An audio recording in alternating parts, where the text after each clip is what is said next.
How many here took sex ed in school? Anybody?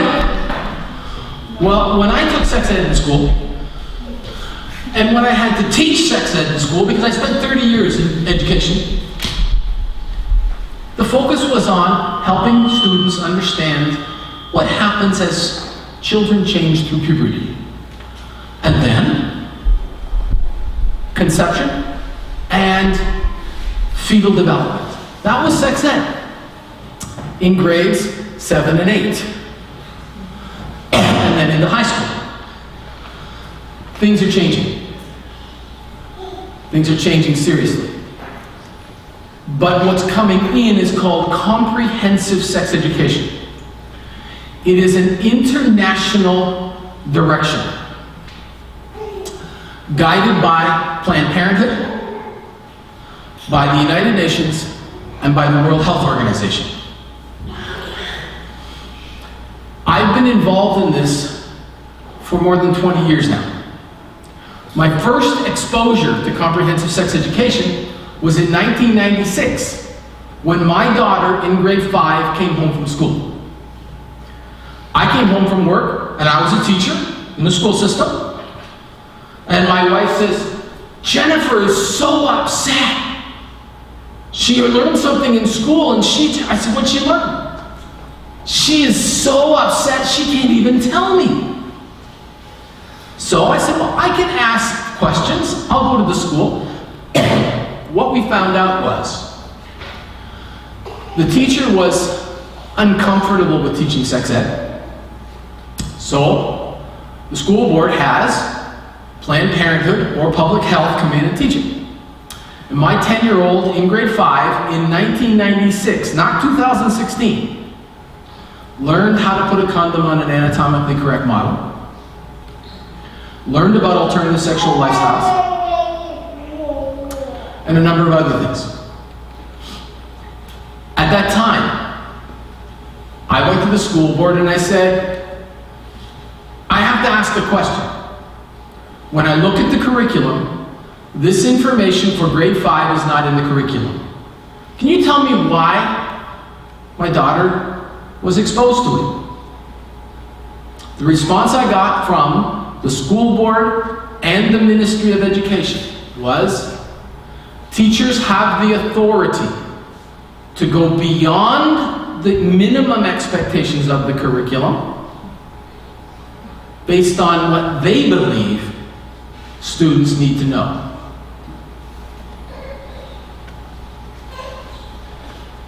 So that was the beginning for me in Hamilton.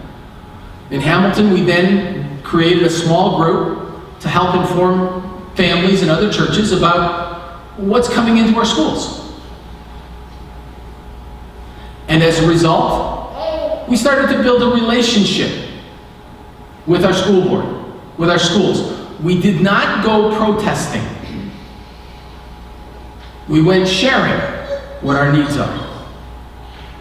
We followed an approach which is found in Luke 10, when Christ sent out the 72. What did he say? He sent them out as lambs to the wolves.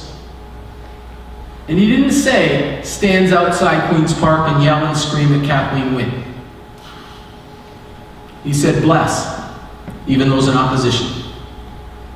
Fellowship. Fellowship with them for the purpose of building relationship. Then find out what their needs are. Meet their needs.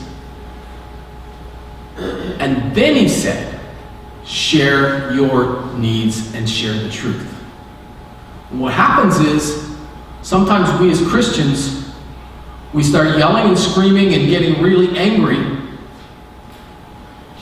and that puts the walls up. Okay?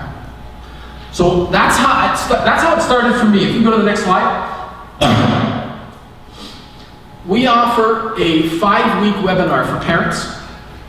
It takes you through the 5 steps to begin building a relationship with your teacher, to begin building an understanding of human sexuality and communicating that with your children, and then sharing with the school your needs as a traditional faith family and ask to be informed when sex ed curriculum is being taught. So we have that webinar. Next slide. That's the 5-step process. And in our 5-step process, number one, first you have to get the facts. Okay? You've got to know what is in, wait a minute, where'd that binder go? You've got to know what's in the health curriculum. Got it, Brian? Yes, I did. You have to know what's in here. Even though the teachers can go beyond it, you've got to know what's in here and what your children could be exposed to. Okay? And we'll help you learn that. That's the first week, get the facts. Next week, we teach you about the peaceful process. The third week, the reason why the schools say they have to teach sex ed is because parents don't. How many here had their parents teach them about human sexuality? One or two. That's a pattern. And we have to learn to overcome it.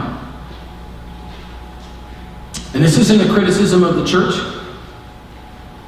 but I've been in Pentecostal church now for 27 years. I haven't heard one sermon dealing with human sexuality. Not one.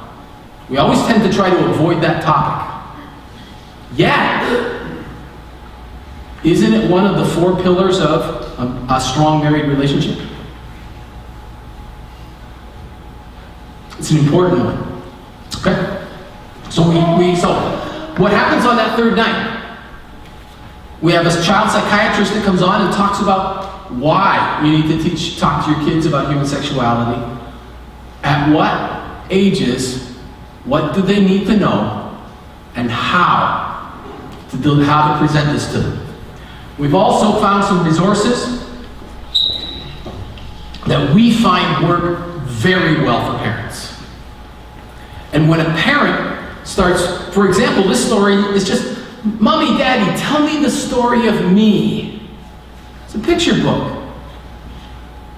Mommy, Daddy, tell me the story of me. And at ages 3 to 5, the children are just fascinated. And you know what? Parents are telling us, when I talk to my children about this and when I read the story and they ask questions, it's building trust in me that I'm willing to talk to my children about these difficult subjects. Because if we don't build that trust, the internet does. Pornographic websites do. The school board does. And they may not communicate from our faith perspective. So we have this series that parents have found works really well. And then on the 4th night, now how do you communicate with the school? Okay? So that's our 5-step process. Can we go to the next slide? As I said earlier, next slide. Next slide. Okay. We want to engage the facts. It's the first thing we're going to focus on tonight. The facts in the curriculum. Next slide. Oh, and that page, the book that I handed out, that page, I believe, is on page, yes, 6, okay? There we go. So, the first night of the webinar, we focus on the facts. Now, and we start off with, hey, when I learned about sex ed in school, it was focus on changes during puberty, and the value was, it's best to wait until you find a long-term committed relationship and hopefully get married. And we were able to communicate that value then. But now the schools cannot communicate that value because that is deemed discriminatory. Because not everybody embraces that. Okay? Next slide. The purpose for sex back then was for procreation. The new sex ed curriculum that's come out, that binder that I showed you, you know what? It's 240 pages. 98% of it's no problem. It's actually most of it's really good. Even some of the human sexuality material is really good. But there's about 18 pages where there are some concerns. Okay? And the problem is it's difficult to find because it's sprinkled throughout. Okay? But here's some highlights. Grade 1. Children are going to learn to label the genitalia. And on the sheets that you received earlier, okay, these sheets, okay, if you look down this side, what will be taught? Much of this is expanded on, okay? So grade 1. So the students have to label in the classroom male and female genitalia in detail. They have to be able to label the parts. That's a requirement in the curriculum. Now, I'll talk about some of the concerns later. Grade 3. Students are told that your gender, whether you are a boy or girl, has nothing to do with your anatomy. Has more to do with the clothes you wear, the music you listen to, and how you feel. I got a phone call from a parent. Actually, this has happened a number of times, but just recently from Waterloo. Granddaughter came home, kindergarten, not grade 3, kindergarten, and said, "Oh, today we learned that none of us are boys and girls. None of us are boys and girls until we decide. And we don't have to decide until we're in grade 3 or 4.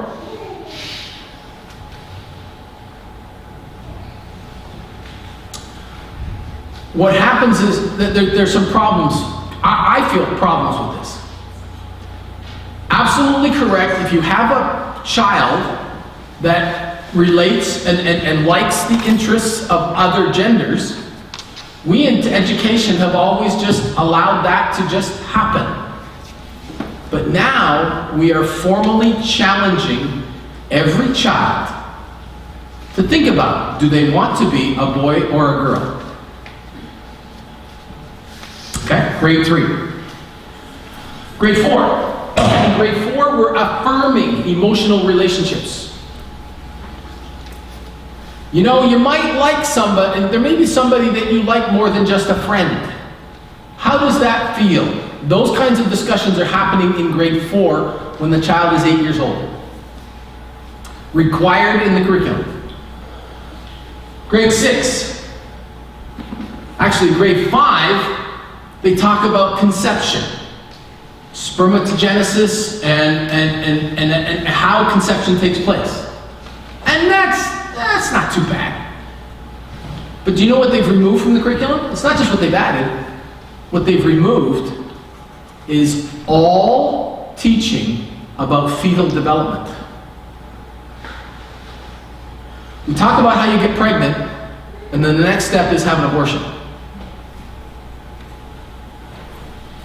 In grade 6, we want to build confidence in our children when it comes to sexuality. And in the curriculum, children are encouraged to, I apologize, but this is what's in the curriculum, to masturbate, to self-stimulate. Because that's how you find out what you like and you do not like sexually. Now, we're not here to judge that sexual activity. But when we talk to sex addictions counselors, they're very concerned. Because if a child learns to engage in this kind of activity early, a child will use this to relieve stress. And if the child is in maybe a stressful home, will use this as a tactic to take care of the stress. And then it becomes an addiction. If that child learns to masturbate to reduce stress at home, they'll carry that to school, they'll carry that to the workplace. And again, it becomes an addiction. Grade 7. In grade 6, if children have investigated and found out what they like sexually, then in grade 7, they're told, now you need to be able to communicate to that to somebody that you like, and somebody that you may want to share your feelings with, what you like and what you do not like sexually. Then in grade 8, by grade 8, they have to develop their sexual health plan. In other words, what is their sexual orientation? And there are 56 to choose from. 56 different sexual orientations. What is their gender? How to defend their decisions. That's all part of the curriculum. And how to support people who make other decisions. Okay? So that's a quick overview. Next slide, please. I'd like to show you, will we have sound with this video?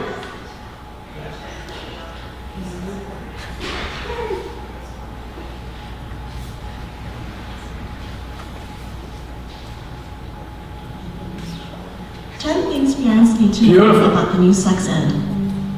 In 2010, Ontario unveiled a new sex ed curriculum for children in grades 1 through 8. When parents saw what was in it, there was such an uproar that the government immediately withdrew it. They said they'd re-examine it and promised to consult with parents, but it's not clear they did. And now it's back. From the technical names of genitalia at age 6, to gender identity at age 8, to anal and oral sex at age 12, to a personal plan for sex at age 13, many parents say it's too much, too soon. So what do parents need to know about the new sex ed? It infringes on parental rights. Parents are their child's primary educators. They have a right to the moral education of their children in conformity with their own convictions. Sex ed is not like math or science. It teaches values. Those values are for parents to decide. It burdens kids with adult decisions. The new curriculum teaches the importance of consent. It doesn't mention that the legal age of consent in Canada is 16. The message to kids is that it's up to them to decide when they're ready to have sex. One teacher prompt tells kids that making a personal plan can guide them. Unfortunately, children are not equipped to make adult decisions. Modern neuroscience tells us that even the teenage brain is not fully developed in the area that evaluates risk. What kids need to hear is that they are not ready, and that they won't be ready until they are adults. It's not age appropriate. The new sex ed is not age appropriate because there is no such thing as age appropriate for every child. Parents know that their children, even siblings within the same family, mature at different rates. Information that's fine for one child might be upsetting to another. The American Association of Child and Adolescent Psychiatry advises that parents should respond to the needs and curiosity level of their individual child, offering no more or less information than their child is asking for and is able to understand. Kim John Ping, author of Simplicity Parenting, talks about the burden of too much knowledge. He explains that it can upset a child's development to give them more information than they're ready to handle. It doesn't prioritize health. The curriculum is clear that smoking and drugs are unhealthy and risky, and kids should avoid them. But the approach to sex is different. The health risks are minimized. Kids are not told what the real health consequences of sexual activity can be. For example, they are not told that depression and suicide attempts triple in teens who are sexually active, or that there's a significant risk of contracting herpes even when using a condom, or that different types of sexual contact have different levels of risk. When it comes to teaching health, the new sex ed gets an F. It's not very effective. Parents are told it's urgent that we update the curriculum now, but the reality is that school-based sex ed curriculums are a weak tool. According to a major 2007 analysis, sex ed programs were most often shown to have no significant impact on sexual behaviors. In fact, when New Brunswick introduced their new curriculum, the teen pregnancy rate jumped almost 40%. Clearly, knowing more about sex doesn't necessarily translate into safer sex behavior, especially not for teens. It downplays the importance of parents. Teens rate their own parents as the biggest influence over their sexual decision-making. And they're right. Studies show that parental monitoring and good relationships reduce sexual risk-taking among teens. They wait longer and are less likely to get pregnant. The curriculum starts off by acknowledging the important role of parents, but the actual classroom instruction downplays it. It tells 9-year-olds that students should consult with a trusted peer or adult when they feel stressed. But why not direct children to their parents? It doesn't warn about online porn. We are told that the new sex ed is needed to counter what kids are exposed to on the internet. By age 18, 90% of boys and 60% of girls are exposed to internet pornography. But the new sex ed doesn't mention that there are very real dangers to watching porn. It can be addictive, it hijacks the reward pathways in the brain, and it can lead to intimacy disorders. In fact, the new sex ed doesn't mention porn at all. It doesn't mention love or marriage. The vast majority of teens say that they'd like to be married one day. These kids might want to hear about a 2009 study from the Journal of Marriage and Family. It found that teens who have more sexual relationships are less likely to end up happily married. Unfortunately, the new sex ed has no time for love or marriage. It teaches gender identity. The concept of gender identity is first introduced in grade 3 to 8-year-old children. It's later explained that gender identity refers to a person's internal sense or feeling of being male or female, which may or may not be the same as the person's biological sex. Many parents believe this is confusing, especially for children so young. Opting out will be difficult. The Education Act allows parents to request to take their kids out of class, but several boards have announced that they won't let students skip certain parts of their curriculum. In fact, one Hamilton parent has taken his school board to court. He's simply asking for advance notice and the right to opt out his kids. 3 years later, he still has no court date.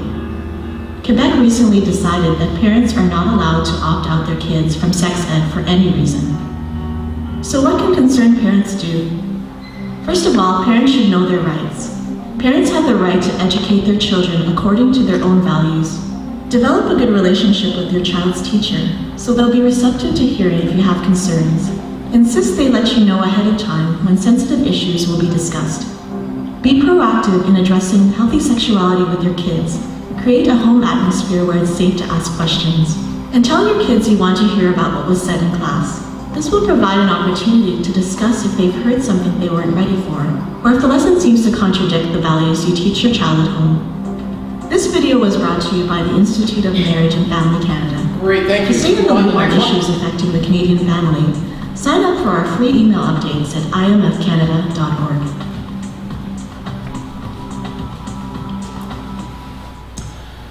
That's a good summary of the concerns of the curriculum. We can go to the next slide. This is not new. I told you about my daughter in 1996. That led to us doing research, and what we found is, how does curriculum change? In the 1980s, university professors started embracing this concept of comprehensive sex education. And when they were teaching our teachers, they'd say, this is what the curriculum says, the old curriculum, but you might want to include anal, oral, vaginal sex, homosexuality, bisexuality, etc. Because, to not include that would be discriminatory. Making teachers feel as though if they don't include this, then they're doing something wrong. Teachers who felt comfortable with it gradually started incorporating it into the curriculum in the 1980s. And this continued on to today. We're in a situation now where close to 70% of the teachers in our school boards agree completely with the curriculum.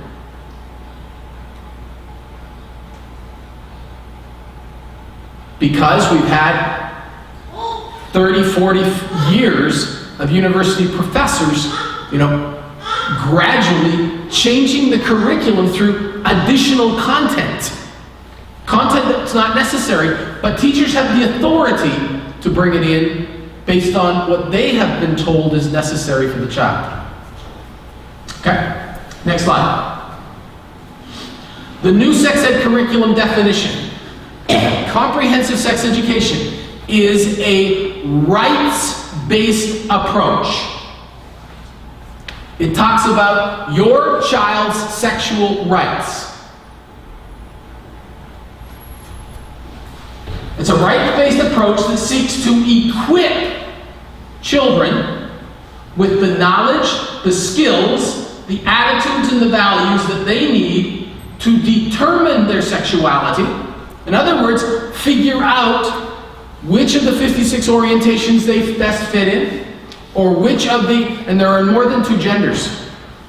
There are 7.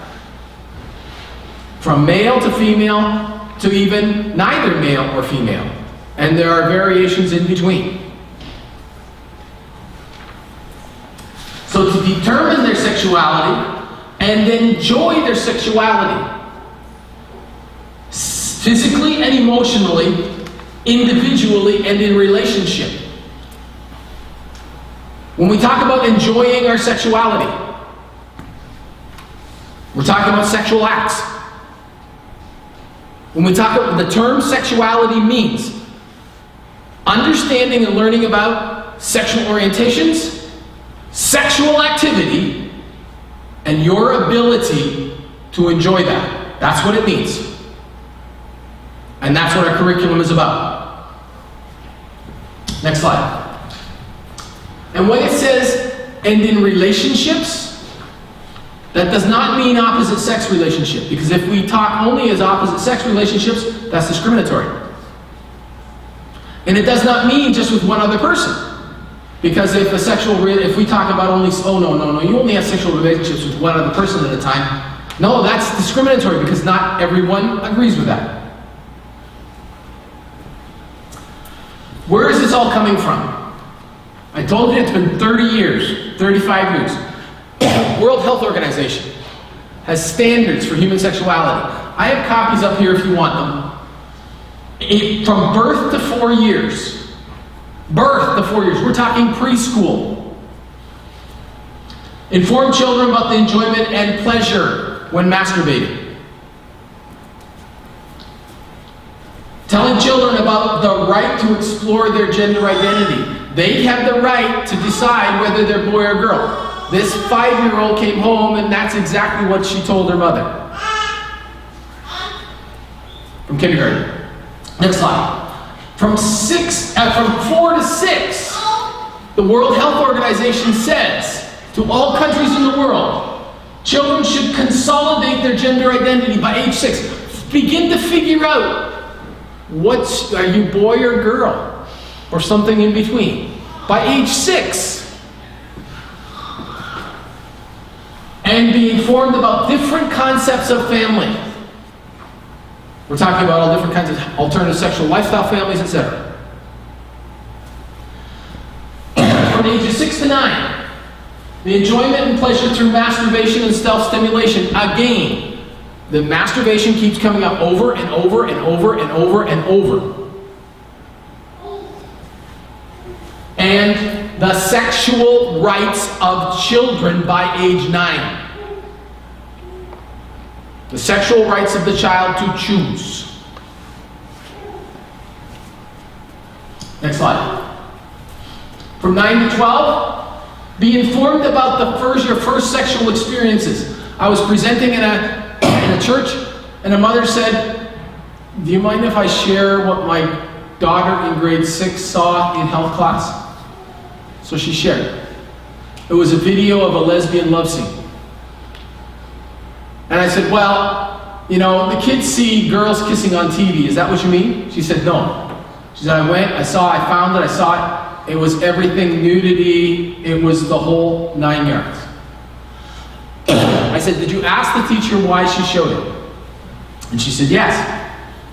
And the teacher's response was, an accurate, educational, pedagogically sound reason. It's because the children by age 12 are supposed to be informed about different kinds of sexual experiences so they can decide if this is something that is for them or not.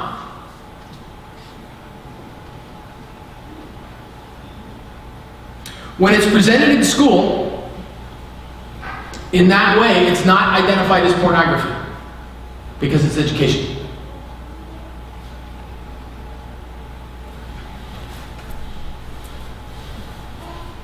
Let's go to the next slide.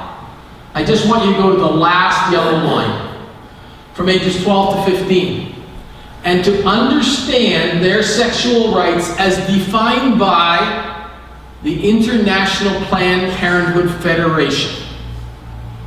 They are the ones that are directing all of this. Do the people here understand who Planned Parenthood is? Pastor? Okay. So, that's who is determining sex ed in our schools. This is not just Ontario, this is an international directive. In 1967, the International Planned Parenthood Federation became the World Health Organization's population control planner. So Planned Parenthood develops the strategies to reduce population. And how do you reduce population? Through increased disease. One way is to increase sexual activity, to increase disease. Next slide. Now, when the curriculum came out, everybody says, oh, this is terrible, terrible, terrible. And they had one of the reviewers respond in the press. This is a York University professor. She's a professor of public health here in the province of Ontario. And when she looked at the curriculum and she reviewed it, she said, the ministry's commitment to acknowledge sexual pleasure and desires to youths is innovative and terrific. Often when we talk to kids about sex ed, it's a no, no, no finger wagging thing.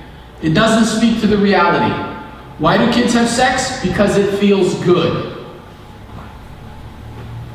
This professor, as I said, remember, where was this all coming in from? University professors. Long before the curriculum was written.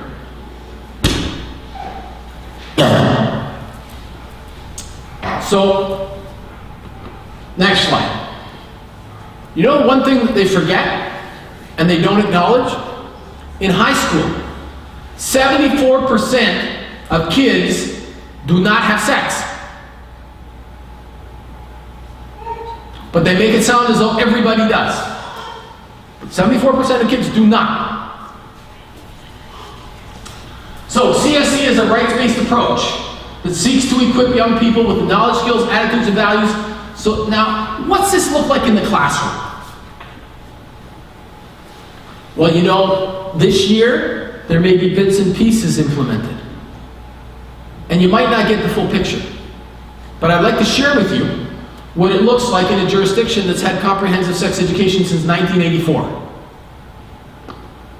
Okay? So it's had comprehensive sex ed for 22 years. Next slide. Oregon. In November of 2015, Oregon, for 17 years, had adolescent sexuality conference in Oregon. The 17 school boards sent their kids by the busload to the conference. In 2014 conference, the sheriff went just to make sure everything was okay. And he was so disturbed he wanted to shut the conference down. I have the article for those people who want it. Okay? Next slide. Why was he upset? One workshop, this is for ages 11 to 17. Grade 6 to graduation. One workshop was called From Texting to Teledildonics. How to manipulate your friend's vibrating sex toy using your cell phone and watching the whole thing on video. Next slide. Encouraging students to be engaged in phone sex. Because when you're not involved if you're involved in phone sex, you're not exchanging body fluids, so you're not going to get an STI. A sexually transmitted infection, I'm sorry. Or to be involved in sex on the computer, because you don't get infections that way. Suggesting ways that students can engage in sexual activity without going all the way and exchanging body fluids. Encouraging to express their sexuality and their feelings by bathing together, shaving each other, and we're not talking armpits. Wearing each other's underwear, role-playing, buying an extra large pair of pajama bottoms and sleeping together, lap dancing and strip teasing. This was ages 11 to 17. And this is not unusual. Is it happening here in Ontario? I'm not sure if I got the next slide in there, but I might. Next slide. Next slide. The Ottawa Museum of Science and Technology had a very similar museum display in May and June. Why in May and June? Because that's when we send all of our grade 7 and 8 students for their year-end school trips to Ottawa. So don't say it's not here in Canada. Can we go back one slide? When the Department of Education in Oregon was faced with this problem because it hit the press, their response, do you guys remember the Toronto School Board and that very offensive poster a couple of years ago that was in a classroom that actually had a man's naked bottom and somebody else performing orally on him, etc.? It was in a grade 7. You don't remember that? Some do? Well, the response from the Toronto District School Board then was exactly the same response as the Department of Education, because they're being coached by Planned Parenthood. And the response was this: we're not telling kids to have sex, but we're giving them the information so that if they choose to, hopefully they'll do it as safely as possible. They're being coached by Planned Parenthood. Next slide, please. And the next one. You need to understand this. It is not limited to sex ed. Books about, and sorry I didn't bring them with me tonight. Books about alternative sexual lifestyle families are started to be read to children in preschool. My two daddies, Daddy's Wedding, things like My Two Mommies, these kind of storybooks are being they start reading them to children in preschool. Okay? So it's not just in sex ed. Next slide. As a matter of fact, the knowledge, the attitudes, and values we're talking about that are in the sex ed class are being integrated into every subject, every grade. Okay? Even into math class. Math problems about two dads going shopping, grocery shopping, and things like this. It's all being integrated. Next slide. Every high school in the province of Ontario must have a gay-straight alliance club. Are you aware of what a gay-straight alliance club is about? A gay-straight alliance club is a club for students who identify as homosexual, bisexual, transgender, two-spirited, not heterosexual. And they are mentored by the leaders, the gay community outside the high school. And they come in and organize meetings. And the Gay Straight Alliance Club often organizes anti-bullying assemblies in schools. And if we can go to the next slide, I'd like to show you one of these. Hopefully the video works. This is Dan Savage, who founded the Gay Straight Alliance concept, talking to high school students at an assembly about bullying. We can click, this should be able to pick up the video. That we can click on. The Bible. We'll just talk about the Bible for a second. People often point out that they can't help it. They can't help with the anti-gay bullying. It says right there in Leviticus, it says right there in Timothy, it says right there in Romans that being gay is wrong. We can learn to ignore the bullshit in the Bible about gay people. The same way we have learned to ignore the bullshit in the Bible about shellfish, about slavery, about dinner, about farming, about menstruation, about virginity, about masturbation. We ignore bullshit in the Bible about all sorts of things. The Bible is a radically pro-slavery document. Slave owners waved Bibles over their heads during the Civil War and justified it. The shortest book in the New Testament. That's great, thank you. Is a letter from Paul. Heard enough. Anti-bullying assembly. This is basically the message your kids will hear. Maybe without the swearing, but that traditional biblical values no longer have a place in society. And people sometimes will say, oh, come on, Phil, that doesn't happen here in Canada. It happened 10 minutes from my house. The lady who came in, who was lesbian, who led the assembly, she didn't swear, but that was the exact same message. Now, fortunately, some of the Christian kids got up and left. But did you hear the other kids cheering him on? So these clubs, they're supposed to make the school more welcoming. What happens is, it tends to polarize the school. And Christian kids tell us they don't dare say they went to church on the weekend or wear a cross or anything for fear of being attacked. Next slide, please. Posters in the classrooms. We're here, we're queer, and we're in your school. Love has no gender. Those are in primary grade classrooms in Ontario. The other one was the poster I told you about, the grade 7 poster, or in a classroom, the grade 7 class, where the Department of Education said, we're not telling kids to have sex, but there's information on there that if they choose to engage in that activity, they can do it safely. This is grade 7. Next slide. Okay, next slide. All right. We're running, it's now what, 8:17. What I often will do is I'll go through the curriculum grade by grade. That'll take me about 20 minutes.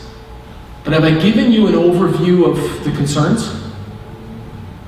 Do we need to go through grade by grade? Right now? Okay. Let's move on. If we need to come back, we can. And I have a document on our website that goes through grade by grade and lists all the curriculum, all the expectations, and the concerns. Okay? All right. If we can go move ahead, it's going to be quite a few. Keep going, because I keep going. Yep. You're going to have to go through about 20 slides. Oh, can we stop there? This is an interesting one. If we can go back one, there we go. Remember what I said about grade 1 and labeling the genitalia? Well, this book was scanned and emailed to me. It was read in a grade 1 classroom. The child brought it home because he liked it so much, he wanted Daddy to read it to him. It was called Mummy Laid an Egg. All right, next slide. The book talks about how Daddy has a tube, and the seeds come out of the tube, and Mummy has,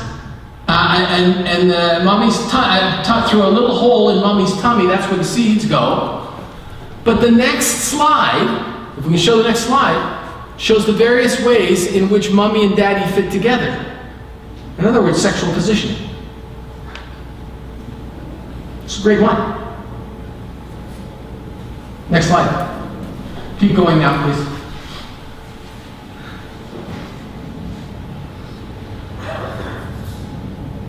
So like I say, I'll go through and I'll talk about what the expectation is and why the caution. Oh, can we go back to grade 7? That would be a good one. Do you know how Kathleen Wynne keeps saying, keep going back? Keep saying, we have to do this because, keep going back. Next one. Next one. Next one. Oh wait, we're not going back, we're going forward. Anyway, we don't have to find it. You know how Kathleen Wynne keeps saying, we have to do this sex ed because of sexting? Right? You know how kids say, send sexual images and messages via their phone? When you read the expectation and you read what's in the curriculum, it doesn't say to kids, don't do this.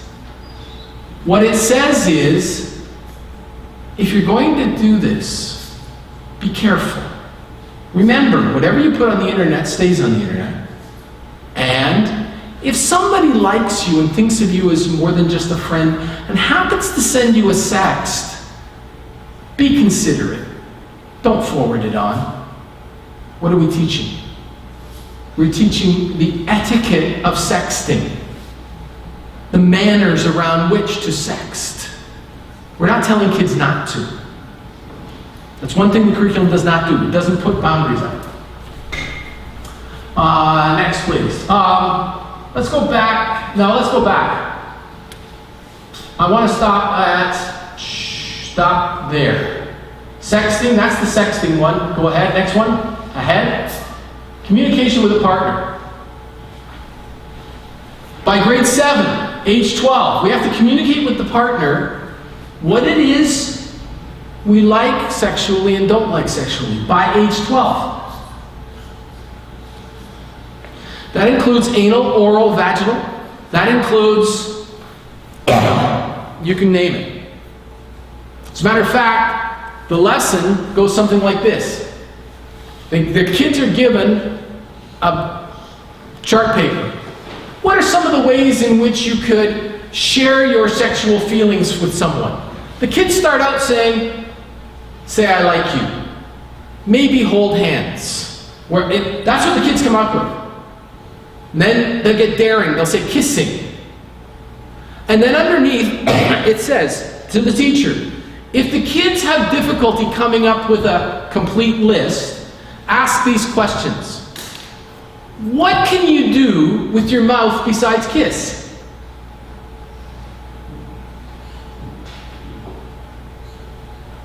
What can you do with, anyway, are there other places that the guy could put the penis?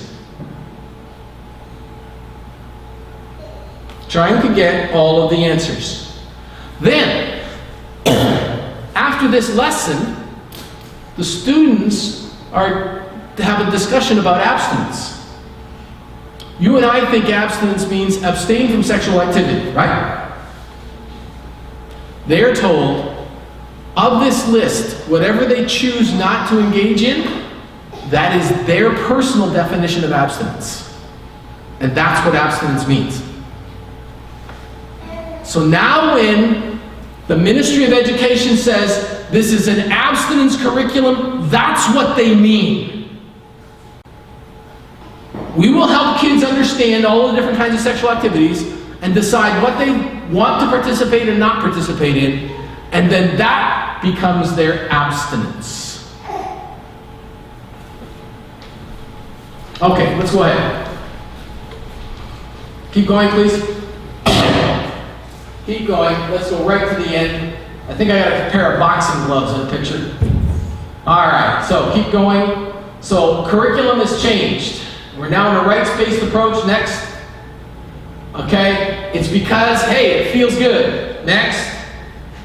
All right, keep going. Now, I often have Dr. Nadine speak. And she sometimes comes and she'll speak with me. And she talks about the problems in the curriculum. She says it's not medically healthy.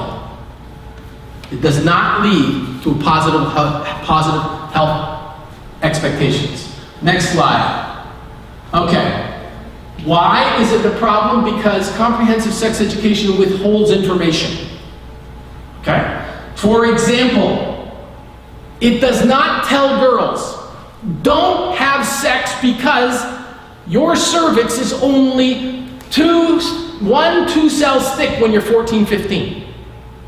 When you're 19, 20, 21, your cervix is 30 cells thick and it's much better able to resist infection. That's not in the curriculum. Because to tell them that, or to say don't have sex when you're 14 or 15, is discriminatory. When it comes to anal and oral sex, Anal sex is 3,000% higher risk of becoming HIV positive. Next slide, please. This is from Centers for Disease Control just last month. Men who have sex with men, anal sex, that's homosexual or bisexual, 1 in 6 will become HIV positive. If you look down at the bottom, heterosexual men, that doesn't mean monogamous. It means the whole group, multiple partners, that only 1 in 473 will become HIV positive. But I can't tell the kids that in class, because to give that information may give them the impression that that kind of activity is wrong, and people who do that are stupid. So I can't give this information. The other thing that's important in this, girls, and Dr. Nadine makes this very, very clear. This curriculum throws girls under the bus. Because it says, oh, don't get pregnant. Be involved in sexual activity where you can't get pregnant. Do you know what the fastest growing HIV group is right now? Teen and young adult heterosexuals. Do you know why? Because in school they're being taught, have anal sex so you don't get pregnant. The fastest way of transmitting HIV is through anal sex activity. The curriculum is throwing girls under the bus. Next slide, please. When it comes to throat and oral cancer has gone up 25% in the last 5 years. Why? And it's mainly teens and young adults because of oral sex. If you have 5 or more partners, your chances of getting throat cancer increase 6 times, 600% increase. But I can't tell kids that because it's discriminatory. Next slide. All right. Who should teach kids about sex? Well, the school board says we have to do it because parents don't. The Academy of Child and Adolescent Psychiatry says the best place for kids to learn it is at home with a concerned parent. And then they say, and don't give the child more information than they're asking for, because it will lead to confusion. Question: is this giving kids more than they're asking for? It's giving kids much more than they're asking for. It's going to lead to confusion in our kids. Next slide. All right, keep going. And keep going. Keep going. This is an interesting stat. Peace is also in Hawaii. We've been working with churches in Hawaii. We get a great response in Hawaii. And I made a presentation to the Department of Health about comprehensive sex education. Let's look at some stats. Oregon has had comprehensive sex education since 1984. New Jersey since 1980. And between 2007 and 2011, in Oregon, the sexually transmitted infection rates for teens has gone up 37.6% with this curriculum. The sexually transmitted infection rate in New Jersey for teens has gone up 25%. In Hawaii, where there is no sex ed, it's only gone up 5%. This curriculum is going to throw all of our kids under the bus. Next slide. In New Brunswick, as the video showed you, they implemented this in 2004, 2005. Teen pregnancies between 2006 2010 went up 40%. Keep going, please. Slide. This STI rate, sexually transmitted infection rates went up the same. Keep going. Let's go to what do we do? Keep going. Keep going. Keep going. Keep going. Keep going. There we go. How do we respond? Basically, when I watch people respond, they respond in 2 ways. One, and this is the way most of us have responded, we just put our heads in the sand and pretend it doesn't exist. and send our kids to school. Second way is the way we saw last year, where we had protests around Queen's Park, screaming and yelling at Kathleen Wynne. We had children being ripped out of school, protest across the front of the school. Does either way work? Neither way works. That led to absolutely no solution. As a matter of fact, the Ministry of Education became more determined to force this on everybody. Next slide. As I said, we have a 5-step process. We've done the engage part. Let's go to the peaceful process. Next slide. Keep going. Okay. Keep going. Where are we at? Looks like we're at the beginning again. If you turn in your book to page 7.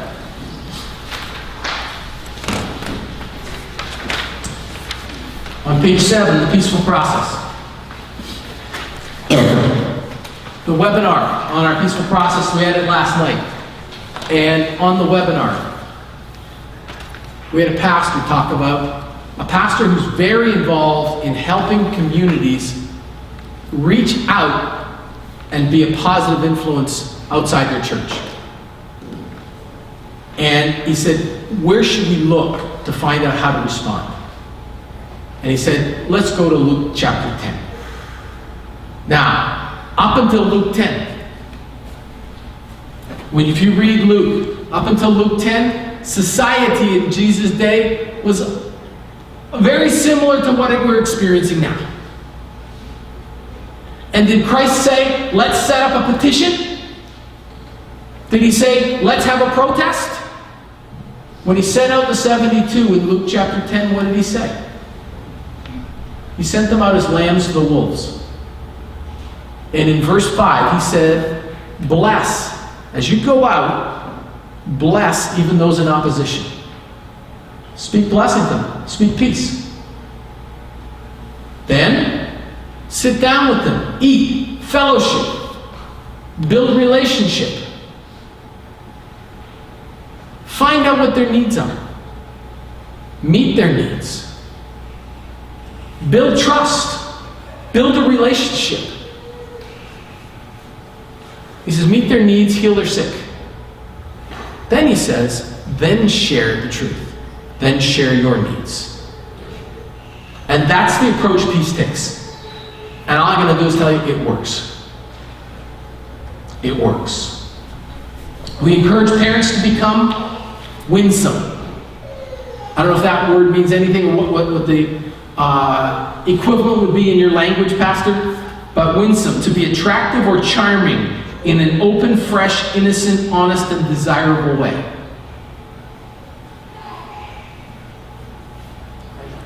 No? Okay. So that's what we encourage people to do, to become winsome. And then we say, so after the second webinar, we say, so now, this week, find 2 things you can do to begin intentionally blessing your child's teacher. And if you go to page 17, there are a list of ideas. Everything from just writing a nice note to the teacher saying, hey, my child came home and really liked gym class today because. Just begin to intentionally bless. I spent 30 years in education. You know which parent I remember? There was one parent whose daughter had to go out and have a lot of medical appointments. When she'd come back, I'd spend time with her and try and help the child catch up. And every time the parent came in, she would bring me a Tim Hortons double-double. Okay? It's just a very simple way of saying thank you. We care. We have to intentionally begin thinking that way. Okay? Then, let's go to the next page. Because I don't know where we're at on, I guess we're, oh, I know what's happened. We got the wrong slideshow, but that's okay. That's okay. There's 2 slideshows very similar. All right, then let's go to the next day 4. Okay. So the fourth night of the webinar is engage your child. On that night, that's page 8. On that night, we have a child psychiatrist who talks about why parents need to teach this to their kids and how to start. All right? And what happens is this. We have a number of parents that provide testimonies. And as I said, we have this series. And we have, and parents are telling us it's so easy for them to start teaching sex ed to their kids with these storybooks, especially the young ones, and to begin building that relationship. As a matter of fact, some parents with 9 and 10-year-olds, they start with the first book, and they work through. Because if they have the younger children, then they'll say, hey, let's sit around and do this together. Okay.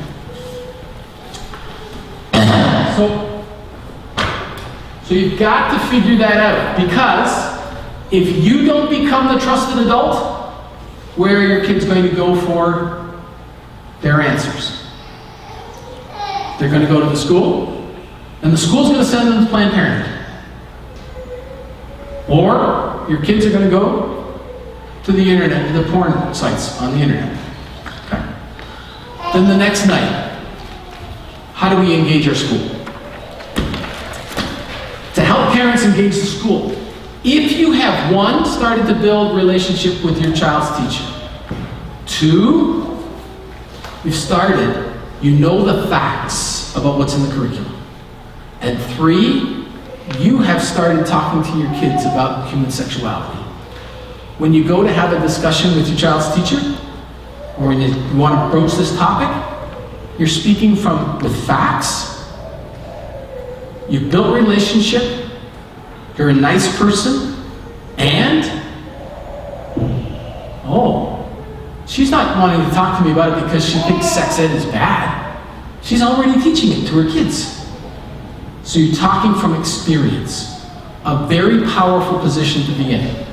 Now, what we have to help you communicate is we have a letter. And if you go to page 21, okay, in the appendix, we have a letter. And the letter just says, thank you for your commitment to partner with parents in the education of our children. You know, it's got to be really tough because we live in a pluralistic society, and you're supposed to positively respond to everybody's needs and values. Well, we live in a school system that's supposed to do that. That's basically what it says there. And as a family, we adhere to a set of values based on traditional Judeo-Christian principles. Now, you can't expect the school to embrace those. But what you can expect the school to do is accept the fact that you live by them. Okay, and that's what this says. And then the letter says, and we understand there may be times when curriculum might come in that's sensitive. And I'm asking you, could you tell me when that's going to happen so that I can take responsibility for preparing my child? So if they're going to read a story about Daddy's wedding,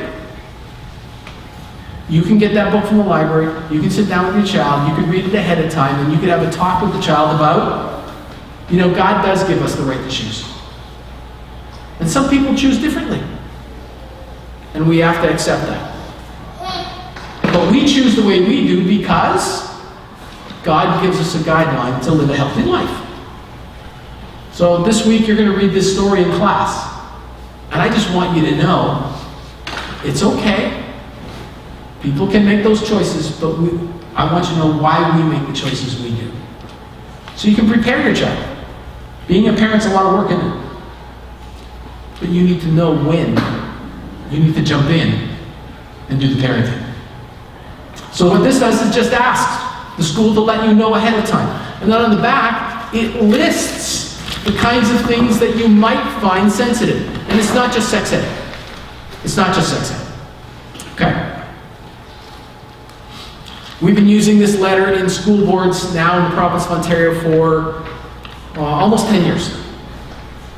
And most parents have said, hey Phil, if we follow your steps, we intentionally build relationship, we take responsibility for our child's own sex ed, the school takes us seriously and tries to work with us. Okay? All right. Pastor, what are we doing time-wise? Getting close. Okay. So that's basically, I guess, in a nutshell, what I wanted to present tonight. And we're supposed to go until 9, but I would like to open up the questions for you.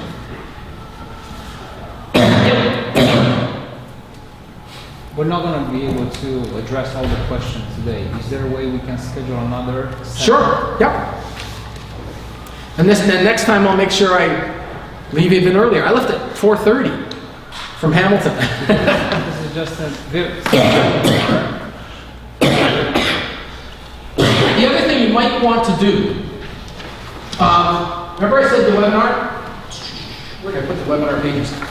I've got information about the webinar here. You can go onto the website, sign up for the webinar. I'll send you this book. I'd like to get them back unless you want to buy them. But if you sign up for the webinar, I'll send it to you digitally for free. The books are free, okay? And then we finished webinar 1 and webinar 2, but they've been recorded and they're on the website. So you can go and watch them, okay? Then webinar 3, how to engage with your child with human sexuality, is on this Tuesday, okay? And then after that, it's now how do we communicate with schools? Okay? So that's been our approach. Like I say, it's been working. Even in Toronto, we have parents that are using our parent forums and are working with the school, and even some parents that have had homosexual teachers. When they've gone in and talked to the teacher, the response of the teacher is, you know, I might not agree with you, but because you've been, you're really, I respect the fact that you have your values. I don't agree with you, but you've treated me kindly, which is really unusual for my experience as a Christian, from Christians. You've treated me kindly, and I appreciate that. So yes, I'm going to respect your requests. We've had those kind of conversations with gay teachers. Okay? It can work. Yes, sir? It is very optimistic as you present, but if I try to be maybe what you said is 1% of the teacher, or you are nice or something like that, who is gay, you really enforce it. Sorry, what's that? I'm saying that who is gay, who is gay, he really enforce that. What Okay. you said is very political. It's very encouraging. Good. But facts. And the thing is that the majority of gay teachers in our schools are not activists. Some are, but the vast majority are not. When I choose to drink, even if I'm not activist as alcohol, by what I'm doing, I'm activist. So it's very nice being political, or they do not activate as a gay outside making the flags. When I choose in my heart to sleep with another man, I already activate. We should not forget, personally, I believe it's only 2 kingdoms. Mm-hmm. You are not in the middle. You're not? In the middle kingdom. Right. Only 2. If you are a gay, in which kingdom do you choose to be? The problem is when we talk in schools.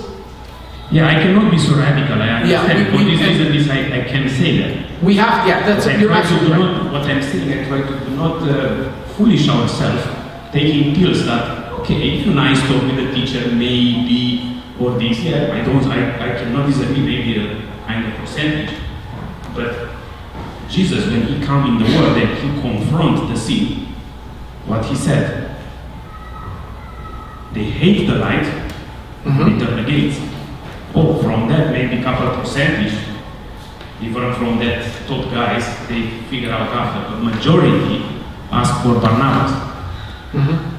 Thank you. Would you remember when did Christ get mad in Scripture? Sorry? When did Christ get mad in Scripture? About Pharisee. when he threw all the tables. And he didn't get mad at the secular society, he was mad at the religious community, the religious leaders. Right. Okay? And what he's teaching us in Luke 10, when he sent out the 72, if you go to verse 17, when the 72 come back, what do they say? This is fantastic. It works. We saw Satan falling from... Okay? It works. That's all I can tell you. The other thing is, we have to keep focused on what is our goal. Our goal is our kids, our family, right? And reaching out and bringing others into the kingdom when that's possible. Okay? It's not possible if we go out and tell them, you're a pervert and you're going to go to hell. That's not possible. They just build a wall and they're not going to talk to you anymore, right? Okay? And that's... But and again, you're right. You're right in many ways. We've got to understand what does Scripture say, right? But how do we communicate to those who aren't familiar with Scripture and the guidelines in Scripture, so that we become desirable and they want to talk and ask questions of us? You know, how come you're so nice to me? Well, because you're a nice guy. You're a good teacher. I appreciate that. But you're a Christian. Yeah, that's what I am. That's what I believe, and I have my faith because I believe that's going to help me to live the healthiest life possible, and I know where I'm going to go if I follow those guidelines. Wow. Can we sit down and have coffee and tell me more?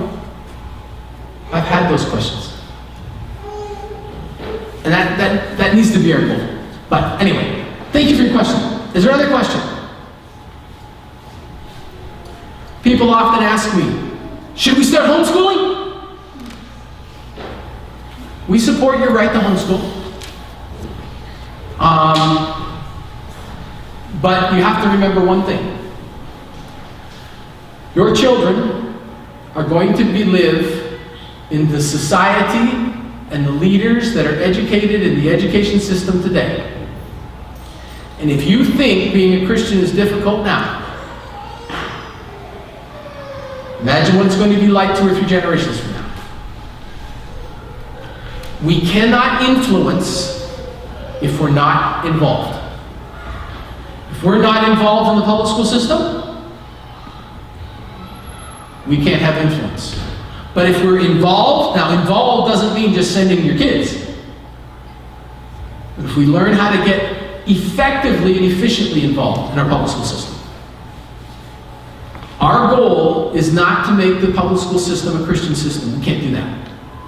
But we can challenge the system to be equitable towards us. Understand what our needs are. One of the things that we've done for grades 6, 7, and 8, we've created an alternative curriculum for grades 6, 7, and 8 sex ed.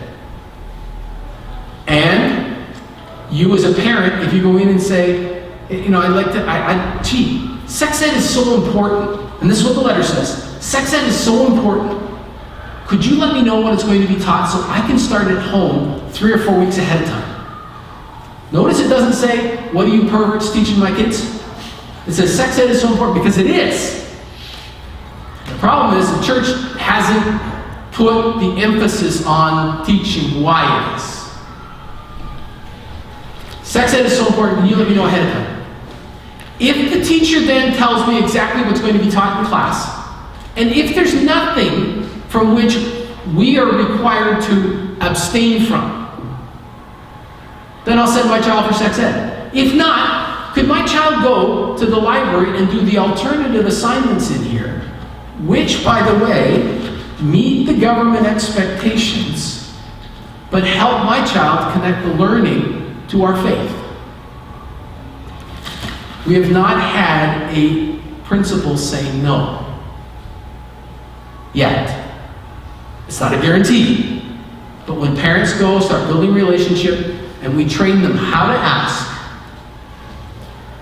school board says, yeah. As a matter of fact, we have 2 school boards in the province of Ontario that have embraced these for faith families. And they've told all their teachers in the school board, if a faith family comes in and wants to use this, yes, this is good stuff. Okay. The other thing that this does is it puts in the hands of the classroom teacher the information that was on the slides that they don't get. And we've had teachers call us and say, wow, did this really come from the Center for Disease Control? Yeah. Do you think I could use it in my classroom? Our goal is to have influence, right? How long is it going to take? Like that? No. How long did it take the gays, the LGBT community, to get to where they are? 40 years. We have to have a 40-year mindset. But what happens is this: your children will be watching you. You will be the example to your children. 2-3 years ago was Thanksgiving, and we were talking around the table about what we're thankful for. And I was looking at my kids, and I went, oh man, I feel I failed. Why, Dad? Well, and I don't know how you guys became so good. You know, I got one daughter who's a pastor. I got another daughter, you know, is a fantastic mom, writes plays for churches. I got a son who struggles in high school, but he always lives for the Lord. And I go, but I don't think I was the ideal Christian dad. And I say, why not, Dad? Well, you know, we'd start a Bible study after supper, and we'd do it for 4 or 5 or 6 days, and then it'd just kind of peter off and we wouldn't continue. And then we tried to start it back up, so I didn't think it was a good example. You know what my kid said to me? He said, Dad, when we were in school, or when we were out in the community, and there was a problem, you were always there, standing. And they said the way Christ lived. I said, that was our guideline. I was really, that was wonderful to hear. But I say that as an encouragement for you. Your kids will learn more by watching how you defend their faith and stand righteously the way Christ guided us.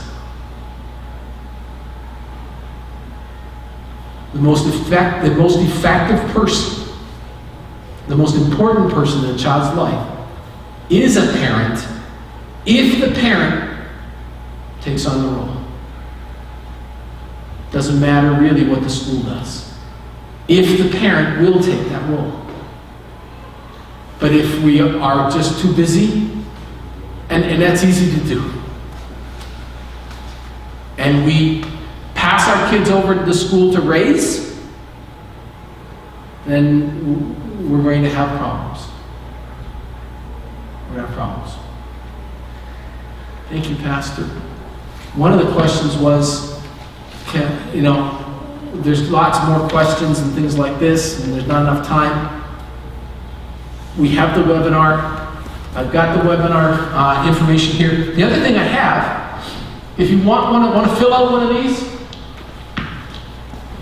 I'll register you for the webinar. You don't even have to do it. I'll do it. Okay? So if somebody wants to hand those out, thanks.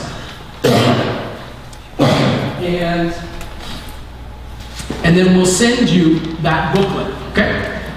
Anybody who wants to take a booklet tonight, if you want to, give me $5 for it. That helps me to cover the printing costs. That'd be great. If you want to just hand them in, that's great. I'll send it to you electronically. Okay? Thank you so much, Pastor. All right. Any other questions? Because it's getting 9 o'clock? So, any other questions? No? Okay. Thank you.